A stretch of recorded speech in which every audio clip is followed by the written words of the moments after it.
Donc moi je m'appelle Sidibé Moussa, donc je suis le responsable de l'académie.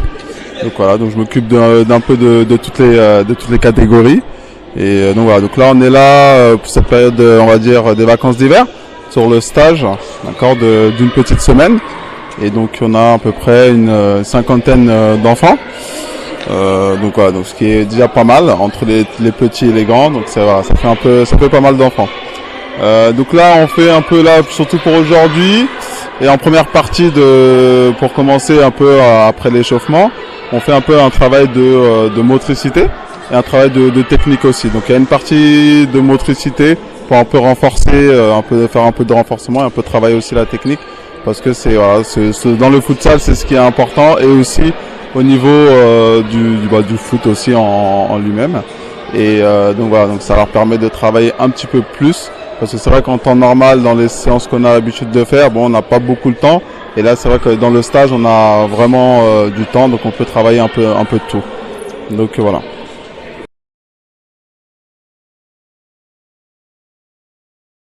Comme on dit différentes catégories, c'est les âges, c'est les tranches d'âge. Donc ça va de 6-7 ans jusqu'aux les plus grands, ils ont 15 ans, 16 ans même.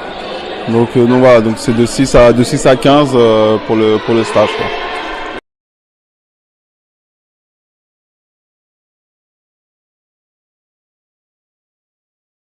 En fait, ça dépend du gymnase, c'est pour ça qu'on s'est arrêté à 50 en fait, parce que au-delà on peut pas.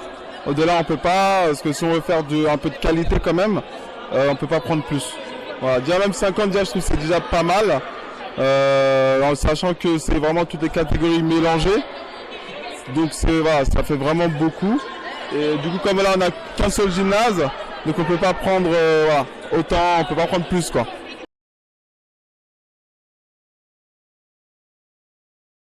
Si on pourrait le faire, mais du coup, voilà, je pense qu'il ne travaillera pas de la même manière, on ne pourra pas travailler de la même manière pour un stage, parce que c'est ce qu'on fait en temps normal, quand c'est pas les périodes de vacances. Donc on a un créneau de 1 heure et c'est pas assez.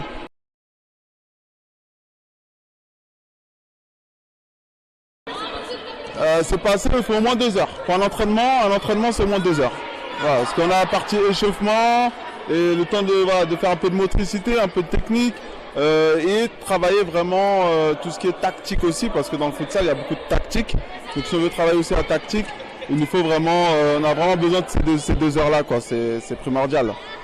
C'est quoi les créneaux En temps normal, on commence par le lundi. Le lundi, on a 1 heure de 17h à 18h. Donc voilà, donc le temps qu'on arrive, le temps de mettre en place, le temps de commencer, voilà, c'est très peu, c'est très très court. Après, on a le mardi de 17h à 18h. C'est pareil, c'est la même chose. Sauf qu'en plus là, on est avec les plus grands, de 12 à 16. Donc là, c'est encore pire, c'est encore pire. Donc en fait, en 1 heure, on n'a pas le temps de faire grand chose. Parce que tout de suite, c'est le temps de faire un peu. Généralement, on finit toujours par du jeu. On n'a pas le temps. Ils n'ont pas le temps de jouer, on n'a pas le temps si on veut arrêter pour corriger et tout, ils jouent très peu en fait. Donc on a très peu de temps. Donc c'est vrai que pour travailler, c'est pas l'idéal. Voilà. Donc là, c'est vrai que les conditions qu'on a, c'est pas le top. Après, bon, on sait, hein, il y a tellement de sports aussi dans la ville que c'est vrai que pour avoir aussi ces créneaux-là, c'est difficile. Mais bon, donc on prend ce qu'on a. On fait avec ce qu'on a, on essaie de donner le max. Et après voilà, on verra dans le futur. J'espère que dans le futur, on aura quand même beaucoup plus de créneaux avec une amplitude horaire un peu plus large. Et comme ça, on va pouvoir développer correctement et travailler correctement aussi, quoi.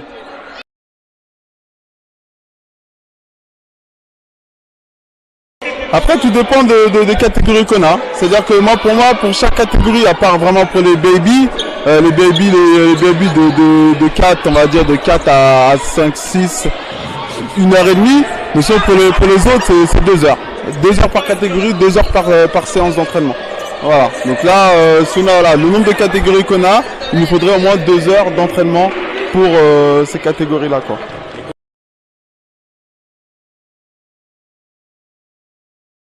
Après, le jour dans la semaine, après ça dépend. En fait, ça dépend si on a Là aujourd'hui, on a quoi? On a lundi, mardi et vendredi. Donc après, si on peut avoir le lundi, mardi, jeudi, vendredi. Voilà, il y en a aussi le week-end. On a aussi le week-end aussi. Le samedi matin et le dimanche matin. Mais c'est vrai qu'on fait une heure. Voilà, à chaque fois, on est obligé de scinder comme ça. Mais sinon, voilà, après, un jour de plus dans la semaine, avec ce qu'on a là actuellement, en ayant plus d'heures, bah, c'est très bien. On ne demande pas beaucoup, on ne demande pas non plus. Voilà, c'est juste, voilà. Après, ça là-dessus, il n'y a pas de souci. Mais c'est vrai que, voilà, en tout cas, au moins 2 heures par catégorie pour travailler. 2 heures, c'est l'idéal, c'est le top. Voilà, c'est le top.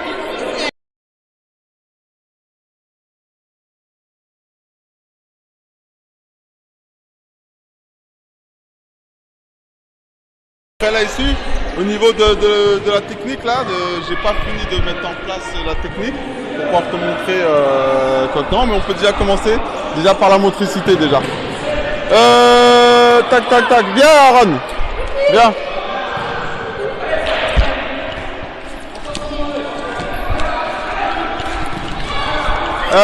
Warling.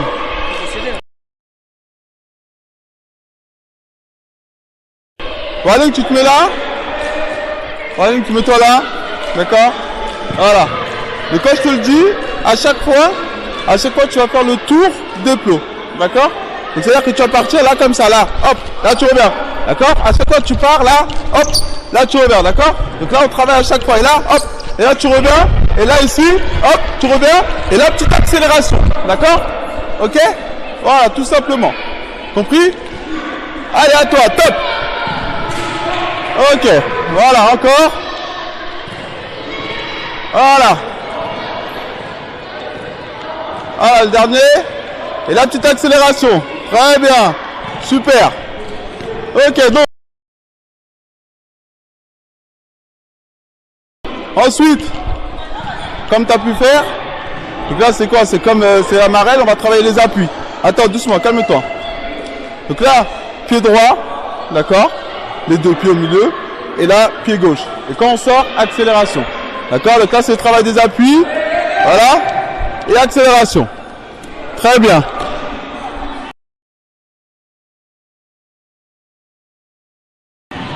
Donc là, ici, Jibi. Voilà, comme la dernière fois, sauf ici. Sauf, voilà, exactement. D'accord? Allez, top. Allez.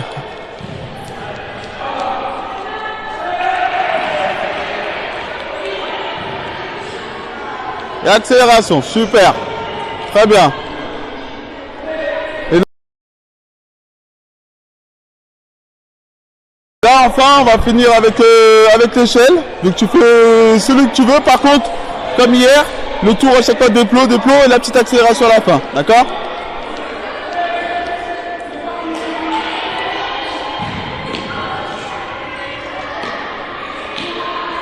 Voilà, très bien.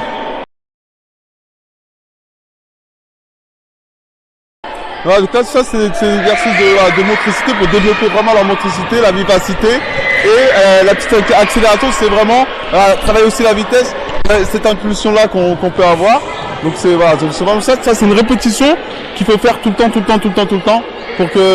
développer vraiment leur capacité de tout ça. Donc du coup ça les aide aussi à la fois pour l'accélération, pour le déplacement, les différents mouvements qu'on peut avoir dans le futsal et aussi à travailler aussi la technique aussi.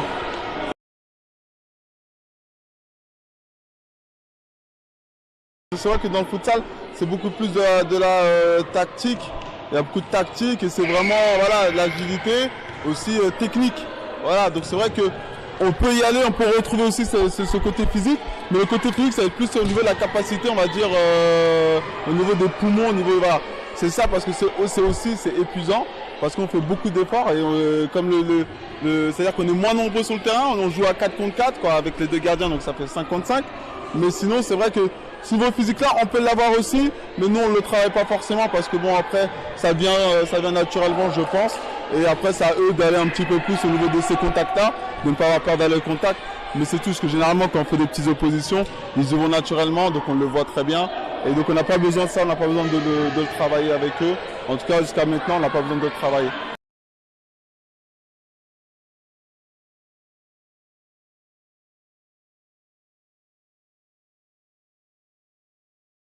Sur les petites catégories, on a divisé en 2 groupes et ils vont faire exactement la même chose. Donc là, on va prendre les plus petits, on va leur faire l'exercice que les grands commençaient et les grands vont faire l'exercice des petits.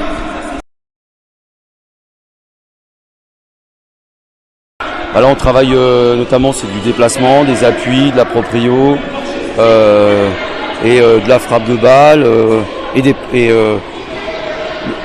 essentiellement c'est plus sur le développement physique. Là on n'est pas sur le côté technique, c'est plus le développement physique.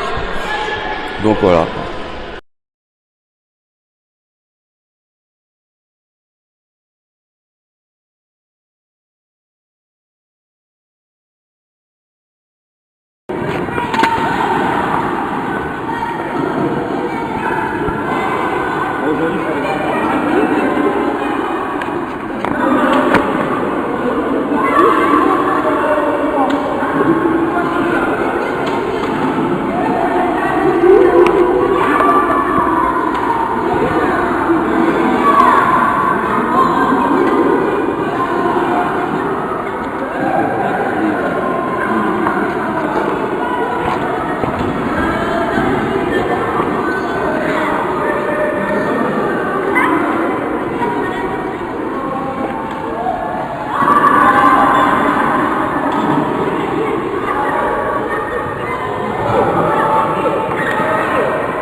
Après ici, petit slalom, tac, tac, tac.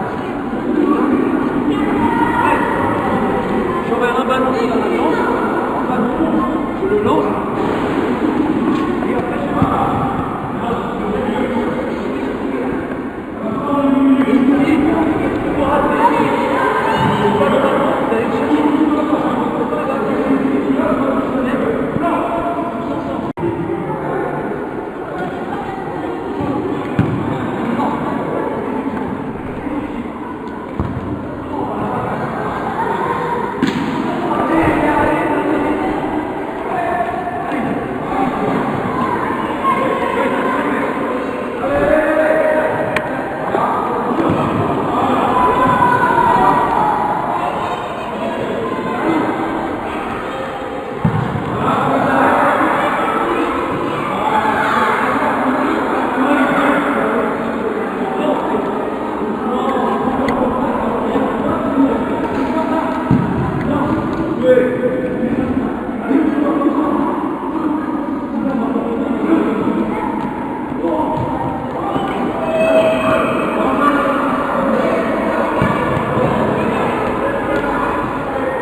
Alors, l'association Bagneux Futsal, donc maintenant existe depuis de très nombreuses années.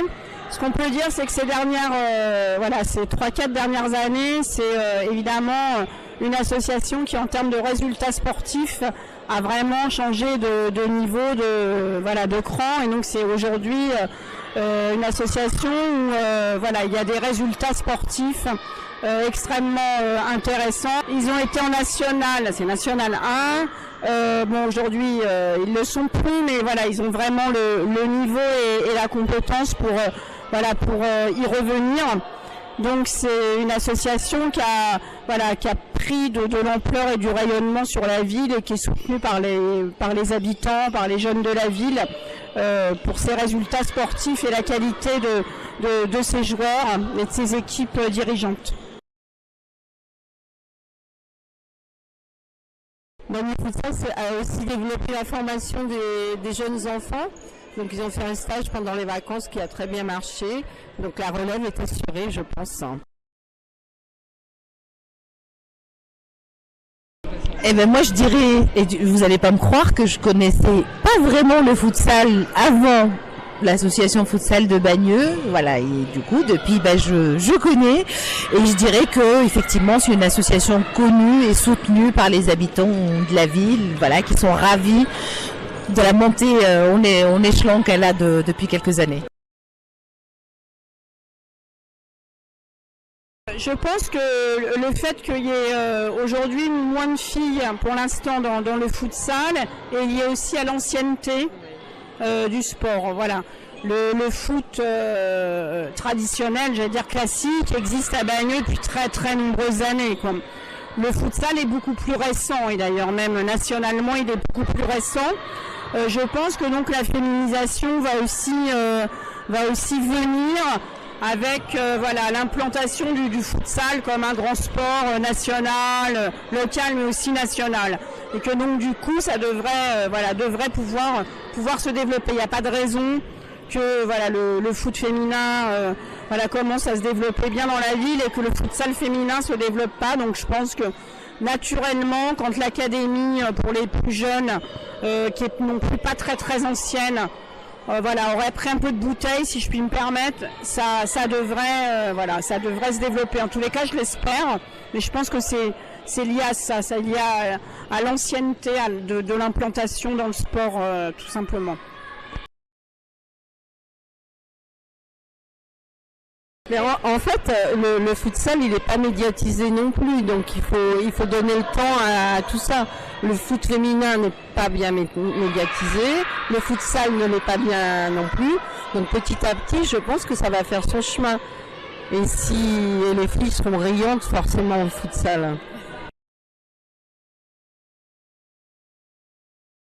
Peut-être aussi ce qui peut changer, c'est que maintenant dans la direction du futsal à Bagneux, il y a des femmes qui ont pris des postes de dirigeantes dans l'association et je pense que évidemment ça aussi ça change un peu la donne et ça peut permettre de penser à inclure plus de filles. Je pense que ça fera partie de leur réflexion. Ça aussi, le fait que dans les dirigeants il y ait des femmes qui prennent de la place, je pense que ça va aider aussi à ce développement. Mais ça reste une vraie question. Besoin aussi de volonté d'en discuter avec les dirigeants et c'est aussi notre rôle, nous, aux élus, de favoriser et d'avoir des discussions avec les dirigeants pour leur dire maintenant que vous êtes mieux assis, que vous vous développez, il faut penser à développer le sport féminin. Par exemple, là il y a une section rugby filles qui va normalement s'ouvrir à la rentrée prochaine. C'est des discussions qu'on a. Moi, j'ai depuis plusieurs années avec le club pour dire maintenant vous avez l'assise que vous avez doit vous permettre de donner des créneaux aux filles et de permettre qu'une équipe féminine voit le jour.